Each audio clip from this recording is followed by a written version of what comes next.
Hello, welcome back to my channel. ඉතින් අද video එකෙන් කතා කරන්නේ යූස් කරපු iPhone එකක් ගන්න කෙනෙක්ට වැදගත් වෙන කරුණු කීපයක් විශේෂයෙන්ම iPhone X එකක් ගන්න කෙනෙක්ට මොනවාද බලන්න ඕනේ දේවල් කියලා තමයි වීඩියෝ එකෙන් කතා කරන්නේ.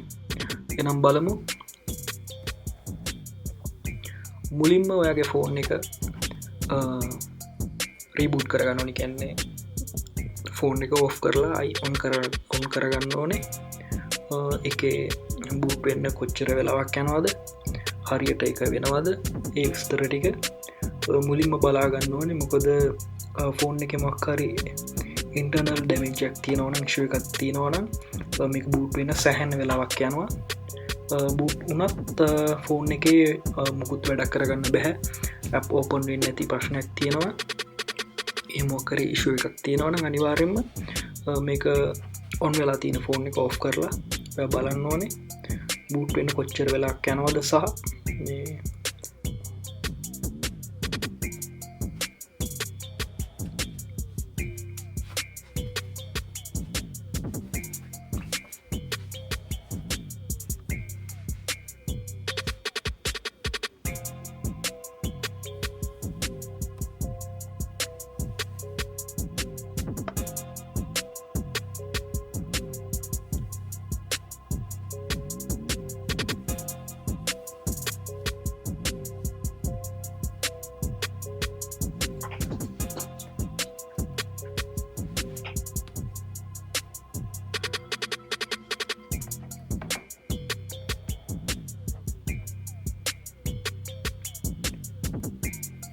බූට්ල කරලා මේ වගේ ස්ක්‍රීන් පස්සේ ෆේස් අයිඩ ඔන් වෙන්නේ නෑ. ඊට පස්සේ වට වෙනවා පැට්නය ගහන්න.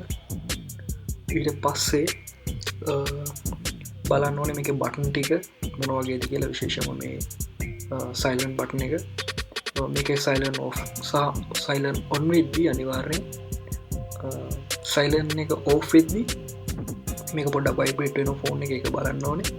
ඒ වගේම වොලියම් අප් ඇන්ඩ් ඩවුන් සහ එහා පැත්තේ තියෙන පවර් බටන් එක හරියට වැඩ කරනවාද කියලා. ඒ ටික ඉවරුණාට පස්සේ බලන්න ඕන දෙයක් තමයි මේකේ ෆේස් ID එක. ෆේස් ID එක දාගන්න පුළුවන්ද ෆෝන් එකට කියලා.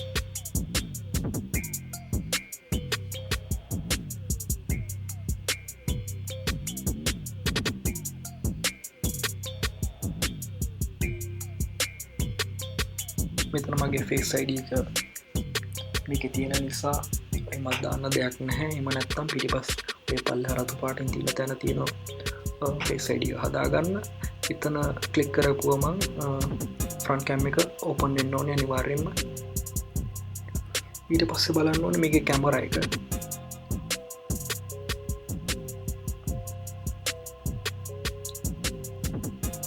කැමරා එක ඔන් කරද්දී ඔයාලට පේන කියන්නේ පොඩි පේන දේ පොඩක් ගැස්සෙනවද නැත්නම් ස්ලෝ මෝෂන් වගේද පේන්නේ.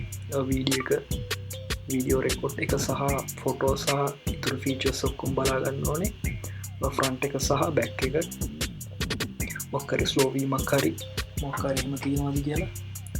එහෙම තියෙනවනම් මොකක්හරි ඉෂුව එකක් අනිවාර්යෙන්ම තියෙනවා කැම් එකේ. මේ වගේ ෆීචර්ස් ටික බලා ගන්න. ඊට පස්සේ එකම දේ තමයි මේකේ සෙන්සර්ස් ටික අපිට ෆෝන් එක ගලවලා බලන්න බෑනේ. ඒක නිසා අනිවාර්යෙන්ම සෙන්සර්ස් ටික බලා ගන්න නම් අනිවාර්යෙන්ම GPS වැඩ කරන්න ඕනේ හරියට ෆෝන් එකේ. මේකේ මැප් එක ඕපන් කරපු ගමන්ම මේකේ මැප් එක සෙටින්ග්ස් හදලා නැත්තම් ලොකේෂන් එක ලව් කරන්න එනවා. නැත්තම් මේ වගේ ඉන්න තැන හරියටම GPS වලින් පෙන්වනවා අපිට.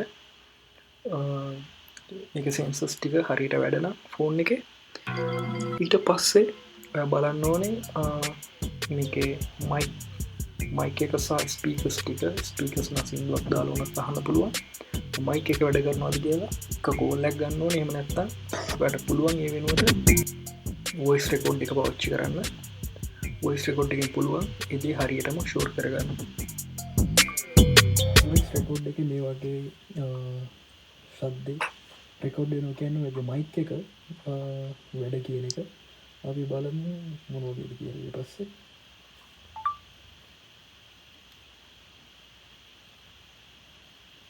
වොයිස් රෙකෝඩ් එක මේ වගේ ශබ්දේ රෙකෝඩ් වෙනවා කියන්නේ ඔයගේ මයික් එක වැඩ කියන එක අපි බලමු මොන වගේද කියලා ඊට පස්සේ. ඊට පස්සේ බලන්න ඕනේ Wi-Fi සහ Bluetooth හරියට වැඩ කරනවද කියලා. settings කියලාට පුළුවන් Wi-Fi on කරගන්න.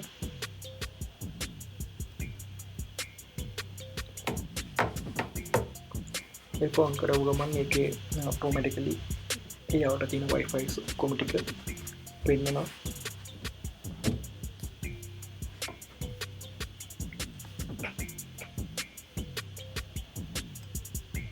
ඊට පස්සේ Bluetooth ඔයාගේ එයාපෝට් එකක් හරි මොකක් හරි Bluetooth දෙයක් තියෙනවා නම් කනෙක්ට් කරගෙන බලන්න ඒක හරියටමකට කනෙක්ට් වෙනවද කියලා. ඊට පස්සේ බලන්න ඕන විශේෂ දේ තමයි ෆෝන් එකේ බැටරි ලයිෆ් එක. යූස් කරපු ෆෝන් එකක් නම් අනිවාර්යෙන්ම බලන්න ඕනේ බැටරි හෙල්ත් එක මොන වගේද කියලා. සාමාන්‍යයෙන් 80 ගණන් 70 ගණන් තියෙනවා නම් ගන්න එපා ෆෝන් එක. අනිවාර්යෙන් 90ට වැඩියෙන් තියෙන්න ඕනේ. මගේ තියෙන 93 එක පාවිච්චි කළා දැන් සෑහෙන කල් ෆෝන් එක. ෆෝන් එකේ 120ක් අඩුවෙන් බැටරි පාවිච්චි කරත් 95ට වැඩියෙන් charge කරත් අප්සෙට් යන එක නිසා හරියට ඒක charging ටික කරගන්න සහ මෙතනදී ඔයා බලන්න ඕනේ මේකේ ස්ටීල් ෆ්‍රේම් එක වටේටම මොකක් හරි හීරිලා හරි ඩැමේජ් හරි තියෙනවද කියලා. ඒ වගේම පිටිපස්ස ෆෝන් එකේ හීරිමක් හරි වැටිච්ච පාරක් හරි තියෙනවද කියලා. මත් නැත්තම් ප්‍රශ්නයක් නෑ. ඊට පස්සේ බලන්න ඕනේ 3D ටච් එක වැඩද කියලා හරියටම. සමහරක් මොකක් හරි ඩිස්ප්ලේ එකේ ඉෂුව එකක් තියෙනවා නම් 3D ටච් එක වැඩ කරන්නේ නැතුව යනවා. මේ වගේ 3D ටච් එක වැඩ කරනවද කියලා බලන්න මනට. ඊට පස්සේ තමයි මේක අනිවාර්යෙන් බලන්න ඕනේ settings ගිහිල්ලා model number එක තමයි ඕන ෆෝන් එක විශේෂම දේ. model number එක මම දාලා තියෙනවා මේ වගේ. මගේ පටන් ගන්න එන්න අතුරෙන් එන් කියන්නේ රිප්ලේස්මන්ට් ෆෝන් එකක්. ඒ කියන්නේ මගේ කලින් ෆෝන් එක ඉෂුවක් නිසා මට හම්බෙච්ච ෆෝන් එකක් මේක. ඒකේ ඊට බෑකප් එක කරගන්න කොහොමද කියලා මම වීඩියෝ එකක් දාලා තියෙන එක ඩිස්ක්‍රිප්ෂන් එකේ ලින්ක් එක මම දාන්න. එක කර account වලට අදාළ කෝඩ්ස් තමයි මේ තියෙන්නේ. මේ තියෙන්නේ මේ iPhone එකේ මගේ තියෙන QC12 කියන එක. QC12 කියන්නේ ෆෝන් එකේ ස්ටෝරේජ් එක සහ පාටින් තියෙන නම්බර් එක. පස්සේ J තියෙන්නේ ජපන් කියන එක. එක රටින් රට වෙනස් රීජන් එකෙන් රීජන් එකට මේ තියෙන ජපන් රීජන් එක නිසා J කියලා තියෙන්නේ. අනිත් කාරණාව විශේෂම කාරණාව තමයි මේ ෆෝන් එක SIM locked unlocked කියලා බලා ගන්න ඕනේ. එයා පිට රටින් කෙනෙක් ලංකාවට ෆෝන් එකක් බිලදී ගන්න ඕන අනිවාර්යෙන් unlock ෆෝන් එකක් වෙන්න ඕනේ. ලොක් වෙලා තියෙනවා නම් ඔයාලට සැහැන්න මිලක් යනවා. iPhone 10 iPhone 8 එක unlock කරන්න 10000ක් වගේ මුදල ගියා ලංකාවේ. ඉතින් ඒකත් අනිවාර්යෙන් බලන්න ඕනේ. මම හිතනවා උඹලන්ට වැදගත් වෙයි කියලා මේ කරුණු ටික. subscribe කරන්න අනිවාර්යෙන් subscribe කරලා එකතු වෙන්න. අනිවාර්යෙන් share කරන්න. ගිහින් එන්නම් මේ වගේ තව වීඩියෝ අරගෙන සුබ දවසක් ඔයගලන්ට.